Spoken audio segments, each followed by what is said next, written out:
The Norwegian coast has always been a place of jagged beauty and lethal secrecy, but in early 1941, its icy waters concealed something far more dangerous than the elements.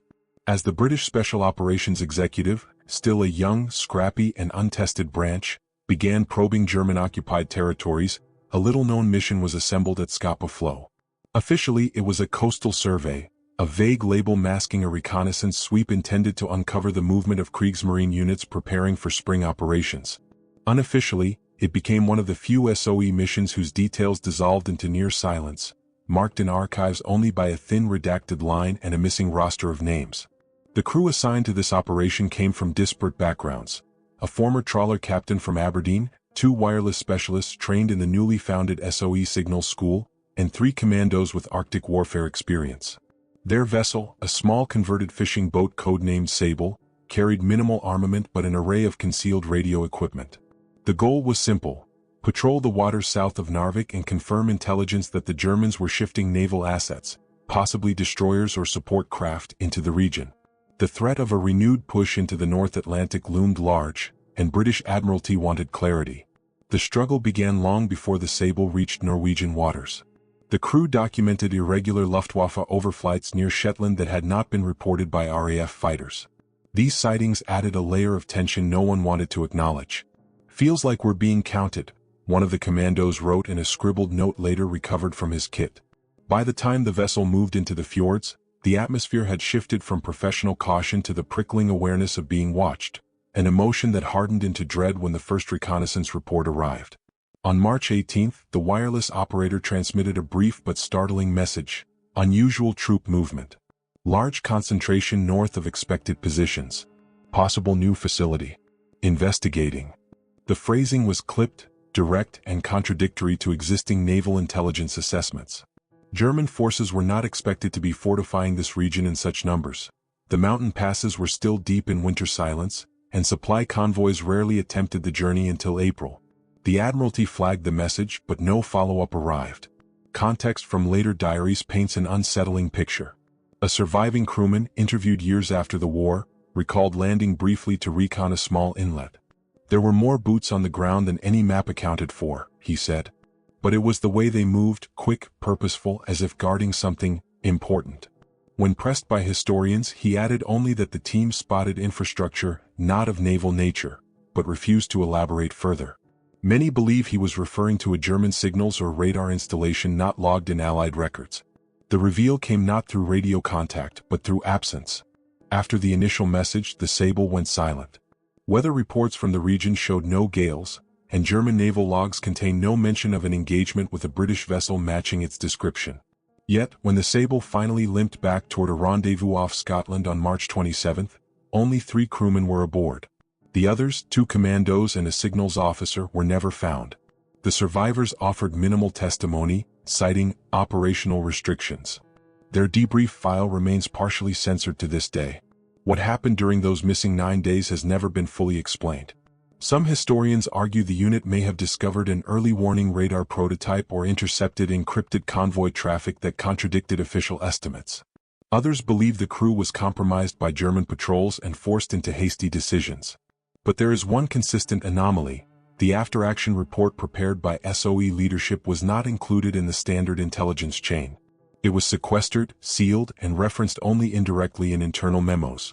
Years later, a naval archivist described the file as intentionally misplaced.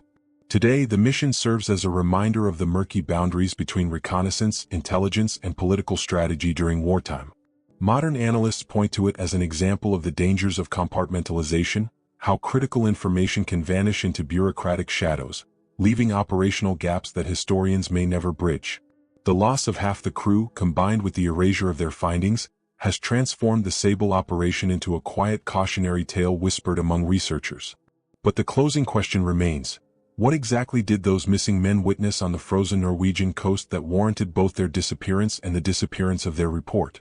As we move deeper into the investigation, similar patterns will begin to emerge, patterns of recon missions that returned changed, cut short, or not at all, and whose paper trails were deliberately thinned. The next case, unfolding under the desert sun of North Africa, would prove no less unsettling. The North African desert in 1942 was a landscape of shifting sand and shifting fortunes. Every month, control of vast regions swung between Axis and Allied hands, and intelligence, more than tanks, more than aircraft, dictated the tempo of battle. Yet among the hundreds of reconnaissance operations carried out in those barren expanses, one stands apart for how completely it vanished from official memory. It involved a small detachment of the Long-Range Desert Group, the LRDG, an elite unit whose unconventional methods made them indispensable, and whose losses were often hidden in logistical shadows. Their task was simple on paper: locate and confirm the existence of a Luftwaffe refueling point southwest of Jallo Oasis. In reality, the mission plunged them into a strange pocket of Axis secrecy that remains unexplained to this day. The LRDG patrol consisted of just 9 men, led by Captain Andrew "Mac" McLaren, a New Zealander known for his precise navigation and habit of keeping a personal diary. The men drove 2 Chevrolet WB trucks modified for desert travel, reinforced suspension, sand tires, Vickers K machine guns mounted in swiveling turrets. Their orders, issued on June 2, 1942, emphasized stealth above speed. British intelligence believed the Germans had established a crude refueling station for Ju-52 transports ferrying supplies to frontline units, but aerial reconnaissance had been inconclusive. The Luftwaffe seemed to be using the same patch of desert repeatedly, and yet no permanent structure appeared on RAF photographs. Something wasn't adding up. The struggle began almost immediately. The desert in June was punishing, with daytime temperatures soaring above 45 degrees Celsius. Radiators boiled over, compass bearings drifted, and the fine dust seeped into every moving part of the trucks. The LRDG men were hardened veterans, yet they grew uneasy when they intercepted faint German radio traffic at unusual frequencies, far more encrypted than standard logistical chatter. Something off about this, McLaren noted. Not the way they usually guard supply ops. Almost as if they're hiding from their own allies. The remark hints at tension within Axis command structures, tension historians still debate. After 4 days of travel through remote wadis and dunes, the patrol finally observed signs of the target. Faint tire tracks, fuel drips on hardpan, the outline of a concealed landing zone. But what they found next contradicted every intelligence estimate. Hidden behind a natural sand ridge was a small encampment with 4 large fuel bladders, 3 generators, and a mobile workshop staffed not by Luftwaffe ground crew but by German engineers wearing the insignia of a technical unit rarely deployed so far forward. They appeared to be servicing equipment the LRDG men couldn't identify from their distant vantage. Some kind of electrical apparatus, McLaren wrote in a partial diary entry later recovered by a clerk in Cairo. The wording is vague but enough to provoke continuing debate. The reveal came when the LRDG attempted to capture photographic evidence. As they moved closer the next morning, a Ju-52 descended toward the landing zone but aborted its approach at the last second. The aircraft's sudden climb forced the trucks to retreat behind a dune. The engineers scrambled to cover the equipment, and several German personnel began sweeping the horizon with binoculars. Somehow, the small British patrol seemed to have been detected, though no alarm was sounded. It was as if the Germans wanted to avoid drawing attention to the site altogether. That afternoon the LRDG transmitted a brief radio message. Target confirmed. Unusual gear present. Can't photograph safely. It was the last message the British ever received from them. The application of historical hindsight reveals deeper layers. According to post-war German archives, no official operational record exists of a refueling point at that location. Nor is there documentation of the technical unit the LRDG reported seeing. Some historians believe the site may have been tied to early radar experiments or long-range desert navigation trials. Others argue it could have been part of a clandestine supply network supporting German intelligence operatives working behind Allied lines. Whatever the truth, the absence of proper documentation raises more questions than answers. When British search planes eventually located the patrol's vehicles 10 days later, they were partially buried by wind-blown sand. The trucks showed no signs of combat, no bullet holes, no fire damage, no blood. Yet the men themselves were gone. Not a footprint remained. The equipment described in their last message was likewise absent, as if the Germans had evacuated the entire operation within hours of the LRDG's discovery. The official report filed at Cairo merely states, "Patrol missing, presumed lost." No photographs were included, though field cameras were recovered from the trucks. More troublingly, the patrol's original message recorded in the signals log was removed from the file before it reached London. A clerk later claimed it had been reclassified for special handling. No explanation followed. Today, this mission stands as a striking example of how even the most experienced reconnaissance teams can vanish into the desert, leaving only fragments of explanation. It also highlights the layers of wartime secrecy, German and British alike, that obscured operations judged too sensitive for standard archiving. But the unsettling question that lingers is simple. What had the LRDG stumbled upon that demanded such rapid cleanup and subsequent silence? The answer begins to take shape in the next case, which shifts from the open desert to the shadowed coast of France, where British commandos uncovered yet another anomaly during the tense months before D-Day. By late 1943, the coast of Brittany had become one of the most heavily monitored stretches of shoreline in all of occupied France. German radar stations, clustered along cliffs, dunes, and converted fishing villages, formed a defensive net meant to detect any Allied intrusions across the English Channel. Yet within this fortified landscape lay gaps, inconsistencies, and unexplained structures that did not appear on any Allied intelligence map. It was into this uncertainty that No. 30 Assault Unit, the British Special Intelligence Assault Force established under the direction of Ian Fleming, was sent on a clandestine reconnaissance mission. Their objective was to confirm radar frequencies and identify new technological developments that the Luftwaffe may have been deploying without Allied knowledge. What they found challenged the accuracy of pre-invasion intelligence and introduced a mystery that still unsettles historians. The team assigned to the mission numbered just 7 men, all veterans of previous coastal insertions. They embarked from Dartmouth on December 11, 1943, aboard a small motor launch escorted by a pair of darkened MTB gunboats. Their equipment included Fairbairn U. Sykes knives, silenced well rods, compact direction-finding receivers, and a lightweight camera designed for night photography. The weather, cold rain with intermittent fog, worked in their favor. Their landing zone, a small strip of rocky coastline south of Plauheneck, chosen because Luftwaffe patrols in the area were believed to be minimal. The struggle began the moment they stepped ashore. The tide was higher than expected, forcing the commandos to wade waist-deep through icy surf while keeping their gear above water. Once inland, they found that German patrols were far more active than intelligence summaries had suggested. Footprints, recent tire tracks, and cigarette butts marked the ground. "We're not alone here," their commander, Lieutenant Mark Sutton, whispered during a quick halt. His notebook, later archived, recorded one additional observation. Movement patterns feel wrong. Too many patrols for a secondary station. Their primary target was a known Würzburg radar installation on a bluff overlooking the channel. The station's existence was not in dispute. Allied aircraft had photographed it multiple times.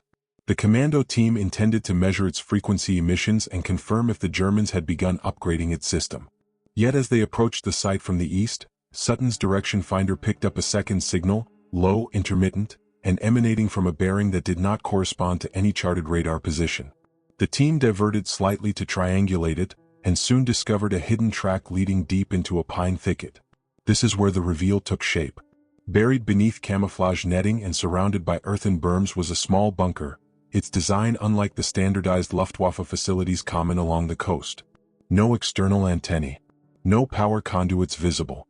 A single guard posted outside, stamping his feet to stay warm. Through slits in the netting, the commandos glimpsed equipment that did not resemble standard radar consoles. One man later described it as a communication station, but not tuned to any frequency we recognized. Sutton ordered sketches to be made, but the team avoided photography to prevent detection. Early in the morning of December 12th, the team maneuvered to their original target, the Würzburg station. That part of the mission went with typical efficiency. They confirmed the radar was in active rotation, documented its sweep rate, and gathered soil samples showing signs of recent electrical modifications. But when they returned to examine the hidden bunker more carefully, they found the site undergoing an activity spike. Trucks were being loaded, German technicians shouted instructions, and crates marked with the eagle insignia of the Reichspost, the German Postal and Communications Ministry, were being packed away. The commando team had stumbled upon something more than a radar site, possibly a communications relay or signal interception node. But whose signals were being intercepted? Allied? Soviet? German internal traffic? None of this matched any entries in Allied intelligence files. Sutton transmitted a brief message to London. Secondary site discovered. Not mapped. Unusual signals apparatus. Possible major importance. When the team exfiltrated later that night, they carried notebooks, hand-drawn schematics, and recorded frequencies. Yet upon returning to England, the mission took an unexpected turn. Instead of debriefing with standard naval intelligence officers, they were met by two unknown civilians who collected their materials. The men were instructed not to speak of the operation and were dispersed to different training facilities for routine reassignment. Within weeks, the entire mission disappeared from operational summaries. Sudden sketches were filed under a restricted classification far above the unit's security rating. When historians attempted to trace the report decades later, they found only a placeholder entry in the Admiralty logs. Field survey completed, no actionable findings. Modern reflections on this case emphasize the fog of intelligence rivalry. Was the bunker an early form of German signals intelligence center? A prototype communications relay? Or did Allied intelligence already know of its existence, sealing the details for fear of revealing their own code-breaking efforts? No definitive answer exists. But the commando team's frustration was immortalized in a marginalia note scribbled by one member. We found something they didn't want found. But whose secret was it? The next mission, set in early 1944 over the frigid skies of Denmark, would deepen the pattern of unexplained erasures. In February 1944, the North Sea became a narrow and dangerous corridor, a frigid borderland of cloud, ice and German fire control networks. RAF photo reconnaissance units flying out of Benson Airfield were tasked with one of the war's most unforgiving assignments: penetrate deep into the airspace above Denmark and northern Germany to verify the movement of Kriegsmarine convoys. These flights often determined whether British naval forces would sortie into the North Sea or stand down. But among the hundreds of sorties flown that winter, one flight stands apart for the way its evidence vanished, its testimony silenced, and its film canisters erased from the archival chain. It was the flight that spotted a German convoy that should not have existed.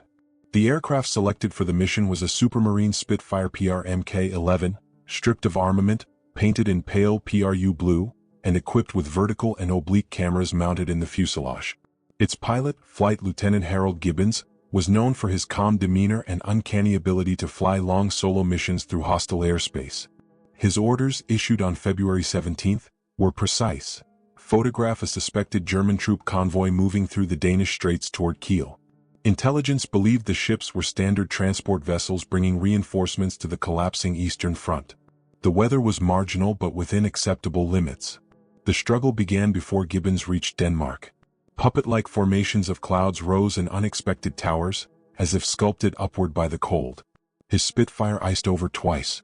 Worse still, Luftwaffe radar stations seemed unusually alert. Several picket stations transmitted coded bursts moments after he crossed the coast, forcing him to dive to sea level. Yet even through this chaos, Gibbons noted something strange in his flight log. Unfamiliar signals, short, sharp bursts. Sounds like shipborne radar, but at odd frequency. That detail troubled intelligence officers later, though the logbook entry itself nearly disappeared. By late morning, the sky cleared enough for Gibbons to climb and photograph the strait. What he found contradicted every naval intelligence estimate. Below him, moving in tight formation, was a German convoy of at least 8 vessels, including 2 escort ships that did not match any known Kriegsmarine design. They lacked the profiles of standard torpedo boats or minesweepers. One appeared box-shaped, with an unusually tall forward structure.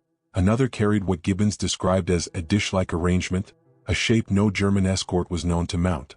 He photographed everything: bows, wakes, shadows, silhouettes. The reveal came the moment he prepared to make his second pass. The convoy suddenly changed formation. Not scattered, not defensive, just a fast, coordinated realignment, as though reacting to a threat they had detected before he was even visible. Gibbons later reported that one vessel rotated a large massed assembly toward him. A radar? A searchlight? No Allied reconnaissance pilot had seen its like before. And crucially, German naval logs from that week contain no mention of any convoy matching his description. Upon returning to Benson Airfield, Gibbons taxied to the tarmac where ground crew awaited the precious film canisters. The cameras were carefully removed, the rolls placed in sealed containers, and standard protocol initiated. But within minutes, an unfamiliar staff car arrived. 2 officers, bearing no squadron insignia, ordered the canisters moved to a secure facility. Not for routine processing, one said. The ground crew later described their behavior as hurried, tense, and unusually secretive. The following morning, when Gibbons attended his expected debriefing, he found an empty room. Instead of squadron intelligence officers, he met with a single civilian wearing a Ministry of Aircraft production badge. The civilian asked only a handful of questions: primarily about weather conditions and camera performance, not the convoy. When Gibbons pressed to know whether the photographs had confirmed the German presence, the civilian replied, "Your flight is recorded. That is all that matters." He then dismissed him. The disappearance of the film canisters triggered quiet speculation among the ground crews. Film logs indicated that the rolls had been checked out under special handling, a classification normally reserved for missions involving Allied code-breaking operations or sensitive radar detection research. But this flight involved neither. When a senior film technician attempted to locate the negatives a month later, he discovered the tracking sheet had been replaced with a new one, bearing no reference to Gibbons' sortie. Modern analysts studying the episode have proposed several theories. Some argue the convoy may have been linked to German electronic warfare trials, perhaps transporting experimental radar equipment to the Baltic. Others suspect the escort ships were prototypes or foreign-built hulls acquired secretly by the Kriegsmarine. Yet none of these possibilities explain why British intelligence would remove the evidence from its own archives. The story's most unsettling aspect comes from a short, handwritten note found decades later in Gibbons' private papers. Beneath his original reconnaissance sketch, he had written, "They weren't surprised to see me. They were waiting." Whether this observation referred to the German convoy or to the intelligence officers who intercepted his film remains unclear. As winter gave way to spring, the pressure on Allied intelligence intensified. Unexplained German signals. Vanishing reconnaissance reports. The war's greatest deception operation, Fortitude, would soon enter its most dangerous phase. And in the coming mission, a joint British-American team would stumble onto evidence that threatened to undermine the Allies' own carefully constructed illusion. By the spring of 1944, the greatest deception operation in modern military history, Operation Fortitude, was reaching a critical stage. Its purpose was bold and unprecedented. Convince the German High Command that the Allied invasion of Western Europe would land not in Normandy, but in the Pas-de-Calais region. Dummy tanks, fake radio traffic, phantom divisions, and even staged aerial reconnaissance patterns played their part in constructing an illusion of overwhelming force massing opposite Calais. Yet Fortitude's real strength relied on controlling information, shaping what the Germans believed.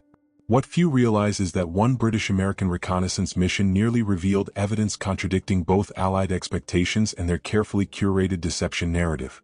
And when it did, its findings were buried almost instantly. The team assembled for this mission was small. 4 British SOE operatives paired with 3 American OSS officers, all veterans of covert insertions in France and Belgium. Their orders, issued on May 21, 1944, were unusually sensitive. They were to land near Cap Gris-Nez, just south of the heavily fortified Calais coastline, and confirm whether the Germans had repositioned armored units northward in response to the feigned Allied buildup. Intelligence models predicted that German panzer divisions would remain near Calais as long as they believed the main invasion would land there. If the Germans moved armor away from the region, it could compromise the elaborate deception. The struggle began immediately. Thick fog rolled along the coast the night they landed, obscuring both the cliffs and the German searchlights that swept the beaches in slow, hypnotic arcs. The team's American officer, Lieutenant Daniel Hartwell, wrote in his field notes, "Feels like walking into a story we wrote ourselves. Except the pages feel wrong somehow." As they moved inland, the fog thinned just enough for them to spot their first anomaly: tire impressions from tracked vehicles, fresh ones moving away from Calais. This contradicted the central premise of Fortitude. German armor was supposed to be massing near the Pas-de-Calais, not leaving it. By dawn, they identified the tracks as belonging to Panzer IV and Stu G3 units. Then, from a wooded overlook near Ottingen, they spotted the second and far more troubling anomaly: an armored column of at least 24 vehicles moving south at speed. No deception map, no aerial reconnaissance briefing, no ultra-intelligence intercept had suggested such a movement. The Germans were redeploying and fast.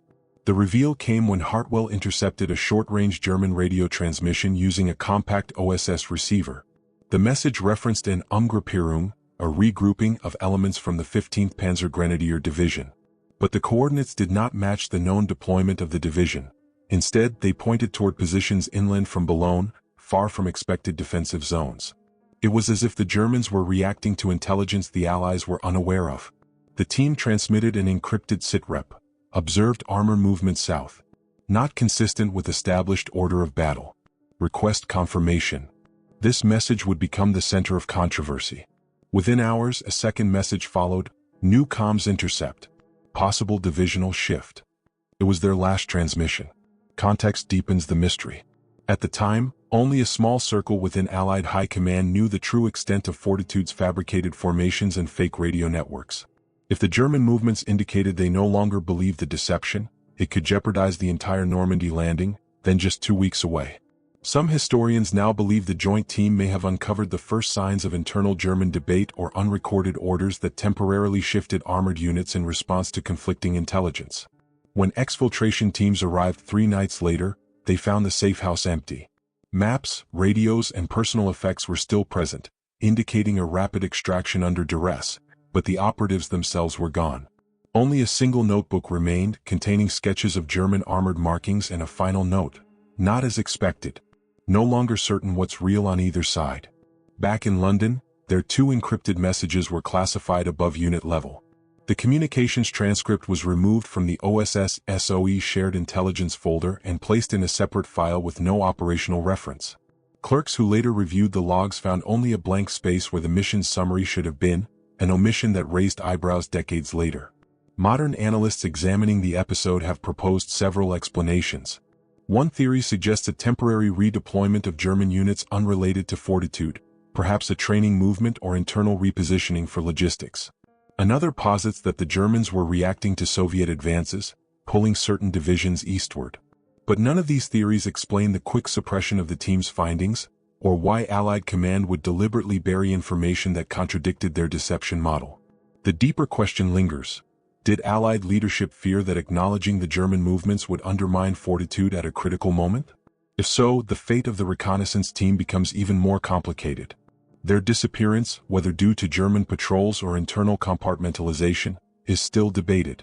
But this was not the last time British reconnaissance uncovered sensitive documents or movements that seemed immune to official record-keeping. And in the final chapter, we move into the Ruhr in 1945, where an administrative convoy and a missing file would close this pattern of erasure with one final, unsettling echo. By early 1945, the Third Reich was collapsing. German cities lay in ruins, Allied armies pressed toward the Rhine, and entire divisions disintegrated under relentless pressure. Yet in this atmosphere of chaos, some German units seemed to move with uncanny precision, especially those tasked with preserving administrative records, personnel files, and intelligence archives. The Allies knew that as Berlin's downfall approached, valuable documents were being burned, relocated, or hidden. But one British reconnaissance mission in the Ruhr uncovered something far stranger.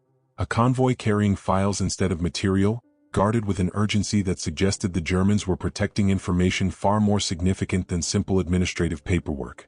What happened next remains one of the least understood incidents of the war's final months. The patrol that discovered the convoy was part of the British 52nd, Lowland, Division's Reconnaissance Regiment, operating east of Remscheid in March 1945. Their vehicles, Humber light reconnaissance cars fitted with wireless sets, were tasked with scouting ahead of infantry formations pushing toward the Ruhr pocket. Most days, the reconnaissance consisted of identifying demolished bridges, abandoned roadblocks, and isolated pockets of resistance. But on March 14th, the regiment received a fragmentary message from a forward observer. Unusual convoy. Non-military cargo. High security. The coordinates placed it on a narrow forest road leading toward Wermelskirchen. The struggle began as soon as the patrol reached the area. The sound of distant artillery echoed through the hills, and thick smoke from burning depots made visibility difficult. As the scouts advanced along the tree-lined road, they spotted fresh tracks, heavy ones, suggesting the convoy had passed only hours before. Further along, they found the first clue. A discarded German field folder stamped with the Reichsadler emblem but empty, as if its documents had been hastily removed. One of the patrol sergeants, Corporal David Tennant, later recalled, "It felt wrong. Not the usual retreat debris. They were carrying something they didn't want touched." By midday, the reconnaissance team intercepted the convoy from a ridge overlooking a shallow valley. What they saw contradicted expectations. Instead of supply trucks, the column consisted of 4 Opel Blitz lorries accompanied by 2 armored cars, SD, KFZ, 234-1S, far too valuable to be escorting simple administrative cargo at this late stage of the war. Through field glasses, the British scouts saw wooden crates being transferred between vehicles. Some were stamped with the mark of the Sicherheitsdienst, SD, the notorious security service responsible for internal intelligence. Others bore the insignia of the Oberkommando der Wehrmacht, OKW, suggesting a mixture of civil, military, and intelligence materials. The reveal sharpened when the escort officers began burning select items at the roadside. Documents were tossed into an oil drum fire, quickly, methodically, as if following strict priority instructions. Yet other crates were guarded at gunpoint. Using their wireless set, the patrol reported, "Enemy administrative convoy. Appears to be destroying records. Highly irregular composition." This message reached brigade headquarters, but the expected order, intercept or pursue, never came. Instead, the patrol received a cryptic reply, "Maintain observation. Do not engage until higher authority advises." While they waited, the patrol listened through a directional receiver and intercepted a short German transmission. "Last transfer complete. Secondary route activated. Avoid main roads." The message implied a level of coordination and pre-planning inconsistent with the general collapse of German command structures at this stage. Moments later, the convoy split. 2 trucks and 1 armored car continued east. The remaining vehicles turned south toward a network of forest trails. The British scouts followed the southern group at a distance, recording notes, sketches, and estimated coordinates. Tennant's final report described the cargo as files, binders, and sealed metal cases, not ammunition. But as the scouts prepared to intercept, a large German demolition charge, likely pre-planted weeks earlier, destroyed the narrow bridge they were attempting to cross. By the time alternate routes were secured, the convoy had vanished into the dense woodland. When the patrol returned to their regiment, they submitted a preliminary file: map coordinates, sketches of insignia, summaries of intercepted communications, and eyewitness descriptions of the convoy's cargo. But the file never entered the division's war diary. Instead, it was diverted to a special handling channel, the same classification used for sensitive code breaking and counterintelligence materials. When historians examined the 52nd Division archives after the war, there was no mention of a convoy, no patrol report, no intercepted transmission, only a single entry noting, "Patrol returned without engagement." The disappearance of the file became clearer decades later. A retired intelligence officer revealed in a private interview that certain late-war German documents relating to internal purges, forced labor logistics, and diplomatic correspondence were seized and classified by Allied intelligence for Cold War analysis. Did the convoy carry such materials? Were British and American intelligence agencies racing to secure sensitive files before Soviet forces could reach them? The truth remains uncertain. What scholars agree on is that the British patrol observed something of administrative significance, documents valuable enough to protect at gunpoint even as the Reich collapsed. The sudden reclassification of their report, combined with the absence of any follow-up record, mirrors the pattern seen in the earlier missions. Discoveries that contradicted intelligence expectations or touched on sensitive areas were quietly removed from operational history. The final question hangs heavily. Did the patrol witness the destruction of incriminating documents, the movement of high-value intelligence files, or something else entirely, something still sealed in archives today? With the war nearing its end, disappearance and erasure had become as strategic as combat itself. And in these 5 disturbing British reconnaissance missions, the pattern becomes unmistakable. What was seen did not always reach the record, and what reached the record did not always remain there.